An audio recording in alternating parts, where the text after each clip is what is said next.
guys, stop scrolling real quick.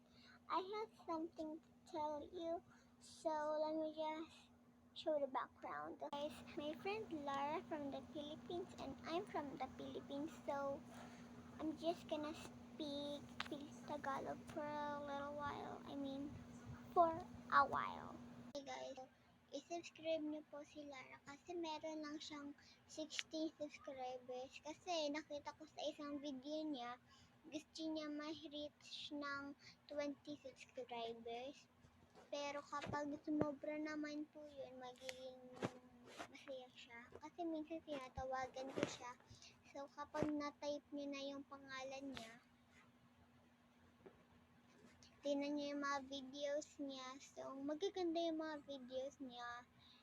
Pero, puro English. Pero, meron naman hindi. So, bye. Peace.